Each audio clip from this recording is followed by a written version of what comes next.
नमस्कार, मैं रवीश कुमार। क्या अमेरिका ईरान पर जमीन के रास्ते हमला करेगा? ईरान भी कह रहा है कि इसका इंतजार वह इराक के युद्ध के समय से कर रहा है। जमीन के रास्ते से हमला करने का क्या मतलब है? क्या अमेरिका ने यह समझ लिया कि हवाई हमलों से ईरान को नहीं तोड़ा जा सकता है? ईरान के पास भले ही ताकतवर वायुसेना नहीं है, लेकिन उसके पास मिसाइलों की ऐसी सेना है कि केवल उसी के दम पर वह फाइटर प्लेन से लैस अमेरिका और इजराइल के छक्के छुड़ा रहा है। एक बात आपने नोट की होगी, पिछले साल जून में B-2 बॉम्बर की कितनी कहानी मीडिया में चली, उस लड़ाकू विमान की मारक क्षमता को लेकर कितना कुछ लिखा गया। इस बार F-15, F-35 की भी खूब चर्चा हुई, लेकिन क्या आपने सुना कि F-35 ने ईरान में कोहराम मचा दिया है? खबर तो यही आई कि कुवैत के साथ दोस्ताना फाइट में अमेरिका के 3 F-15 विमान खाक हो गए। आपने भी कई खबरें देखी होंगी, लेकिन क्या आपको इन खबरों में अमेरिका के लड़ाकू विमानों की दहशत की कोई चर्चा सुनाई देती है? अमेरिका का एयरफोर्स तब फिर क्या कर रहा है? क्यों हेडलाइन में ईरान की मिसाइलों का जलवा है? कई रिपोर्ट में दावा किया गया है कि ईरान ने अमेरिका के महंगे सैनिक अड्डों को ठीक ठीक बर्बाद कर दिया है और इससे अमेरिका को अरबों डॉलर का नुकसान हो गया है। ट्रंप के बयान से लगता है कि वे ईरान के बारे में समझना नहीं चाहते और क्या कह रहे हैं उन्हें पता भी नहीं।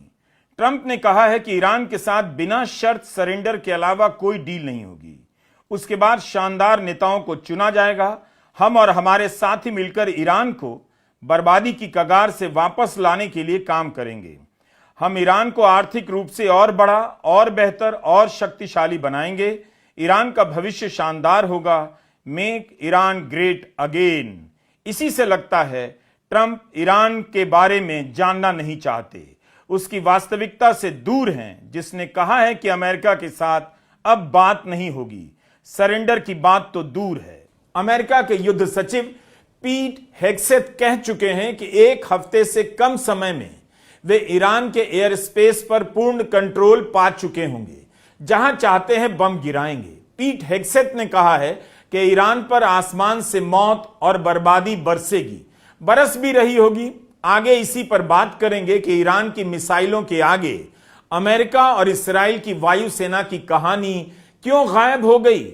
लेकिन यह सूचना भी बहुत जरूरी है। फाइनेंशियल टाइम्स से कतर के ऊर्जा मंत्री ने कहा है कि यह युद्ध खाड़ी के देशों को मजबूर कर देगा कि कुछ हफ्तों के अंदर तेल और गैस का निर्यात ठप कर दें। अगर उनकी बात सही निकलती है तो इस तबाही से हम और आप कोई नहीं बच सकता। सोमवार को कतर ने अपने लिक्विफाइड नेचुरल गैस का उत्पादन बंद कर दिया। युद्ध लंबा खींचता रहा तो कच्चे तेल का भाव $150 प्रति बैरल भी हो जाएगा। तब फिर भारत में पेट्रोल के दाम को बढ़ने से कोई नहीं रोक पाएगा। इस बार आप महंगे तेल खरीदकर अमेरिका के इस युद्ध को फंड करने लग जाएंगे। ट्रंप का वह दावा कहां चला गया कि 24 घंटे में सीज फायर करा देंगे? अब खबरें चल रही हैं कि पेंटागन सितंबर तक युद्ध की तैयारी करने लगा है। यह युद्ध भारत के लिए भी अच्छा नहीं होगा।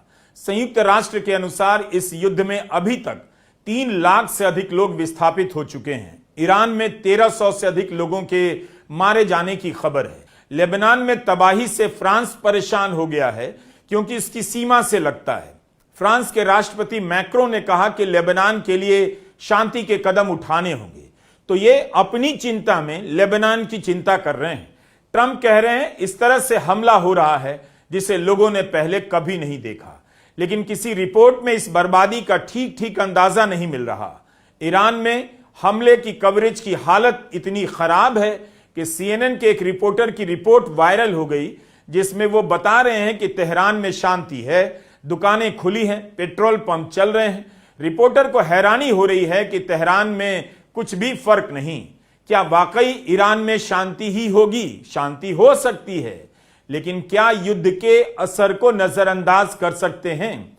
CNN का ही एक वीडियो चल रहा है, जिसमें एंकर लाइव शो में कह रहे हैं इस्राएल की सेना का आदेश है, हम वो हिस्सा नहीं दिखा सकते जहां इंटरसेप्टर है। तो क्या दिखाना है, क्या नहीं दिखाना है, ये पत्रकार नहीं, उन देशों के रक्षा विभाग भी तय कर रहे हैं।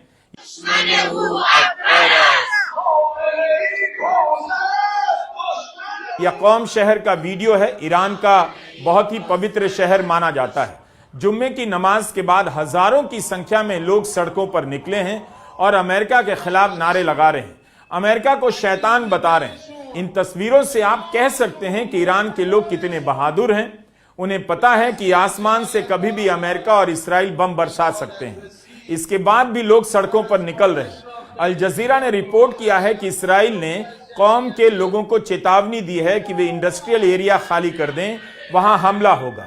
ईरान की यही बात हैरान कर रही है कि जिस देश के खिलाफ दुनिया के सारे ताकतवर देश एकजुट हो गए हैं, वह देश कैसे अकेले लड़ रहा है और वहां की जनता सड़कों पर निकल आती है। कौम में रहने वाले एक भारतीय जमीर ने हमारे लिए यह रिकॉर्ड कर भेजा है। हम लोग इस वक्त कुंभ में हैं, नमाज जुमा खत्म हुई है, लाखों की तादाद में यहाँ पर लोग मौजूद हैं, ये बताने के लिए कि हम अमेरिका और इसराइल से डरते नहीं हैं।